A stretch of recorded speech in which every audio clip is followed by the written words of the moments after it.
Hello friends, बरायबाय Bodo Info official YouTube channel Assam Forest ni release सोलिगासिनो दङ so बिनिफ्राय खायसे qualified जाबाय आरो खायसे जाथ'वाखै जागोन दा नोंथांमोना रेलि गासिनो दङ so बिनिफ्राय जायफ्रा नोंथांमोना qualified जाबाय एग्जाम थाखाय रेडि जादो so बे एग्जामा थाबैनो जागोन आरो बर' रावजोंनो एग्जामखौ गोसोबादि आनजाद होनो मोनगोन so बिनिफ्राय एग्जामाव माबादि टाइपनि क्वेश्चन साबजेक्ट फैगोन बिनि सायाव डिसकास खालामगोन दा बे भिडिअनि गेजेरजों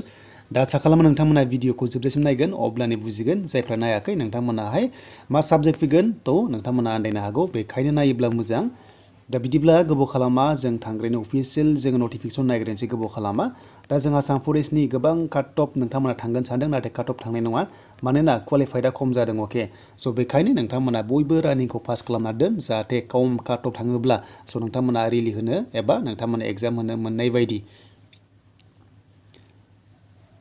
दा बे जाबाय लोगोफोर अफिसियेल नटिफिकेसन दा फरेस्ट ग्रेड 1 आवहाय 264 भेकेन्सिस दङ बेयावनो बांसिन खम काट अफ थांगोन स' बेनिफ्राय फरेस्टार ग्रेड 1 स' नोंथांमोनाहाय मोनदों बे डिग्री फार्स्ट लेभेलनि अके स' बेनिफ्राय 1226 थ' बे जाबाय फरेस्टार गार्ड एन्ड 981 जाबाय जोंहा AfPf स' बेनिफ्राय 36 जाबाय ड्राइभार आरो 142 जाबाय ड्राइभार दंबावो स' बिनिफ्राय नोंथांमोननि एग्जामा माबादि टाइपनि जागोन दा फार्स्टआवनो जों नायगोन एग्जाम डिटेल्सखौहाय माबादि साबजेक्ट फैगोन अके नोंथांमोनखौ एग्जाम होनो लेंहरगोन 1:5 केन्डिडेट्स थ' नोंथांमोना हमना ला 1000 बा 5000 केन्डिडेट्सखौ एग्जाम होनो लेंहरगोन स' बेनो जाबाय नोंथांमोननि सिलेक्सन प्रसेस दा जोङो रिटेन टेस्टआ जोंहा फिजिकेल पास जानायफोरखौहाय लेंहरगोन 1:5 लेंहरगोन नालाय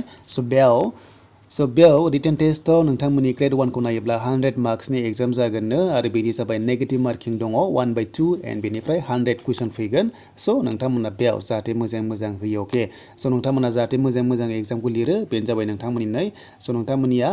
साबजेक्टआ जाबाय रिजनिं अके रिजनिं दङ बेवहाय स' नोंथांमोना रिजनिं मोनदों एप्टिट्युड मोनदों इंलिश मोनदों कम्प्रिहेन्सननि लेभेलनि फैगोन एन्ड नोंथांमोना matters relating to history and culture of Assam माने आसाम हिस्टरि आरो कालचार फैगोन बेखौ नायना लाखायो हमना ला सोरना मा फेस्टिभेल जायो सोर मा डान्स खालामो सोर मा हेबिट दङ मा फेमास बेखौ जाहाथे नोंथांमोना नायो अके स' बेनिफ्राय इन्डियानिबो फैगोन अके इन्डियानिबो फैगोन बेखौबो नोंथांमोना इन्टारनेसनेल एबा नेसनेलखौ जाहाथे नायखायो जास्ट नोंथांमोनाहाय नाय इन्डियानि एन्ड आसाम हिस्टरि बेयाव फैगोन होनना बुंदों देन मेथ्स फैगोन मेथ्स आरो बे जाबाय नोंथांमोना जिकेबो मोनगोन जिके आरो बे HS पास लेभेलनि कुइसनखौ दाननाय जागोन अके HS लेभेलनिखौ दाननाय जागोन होनना बुंदों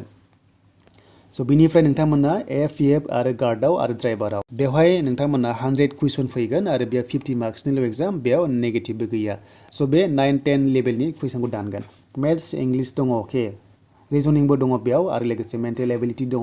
आसाम हिस्टरि जिअग्राफि पलिटि इक'नमि स' नोंथांमोना नैबे दानिया नै आसाम हिस्टरि आरो जिअग्राफिखौ बेयाव नायनांगोन अके थ' बेवहाय जिअग्राफि दङ एन्ड पलिटि माने इण्डियान पलिटिक्सनि सायाव नायनांगोन आसामनि सायाव नायनांगोन इक'नमि नोंथांमोना बेखौबो नायनांगोन एन्ड जिके आरो कारेन्ट एफेयार्सखौ नायनांगोन नोंथांमोनाहाय स' बेनिफ्राय एवारनेसखौबो नोंथांमोना नायनांगोन स' बर' रावजों नोंथांमोना एग्जाम लिरनो मोनगोन अके स' नोंथांमोना बर' रावजों एग्जाम लिरनो मोनगोन स' नोंथांमोना जाहाथे बेखौ नायनानै लायो स' बिनिफ्राय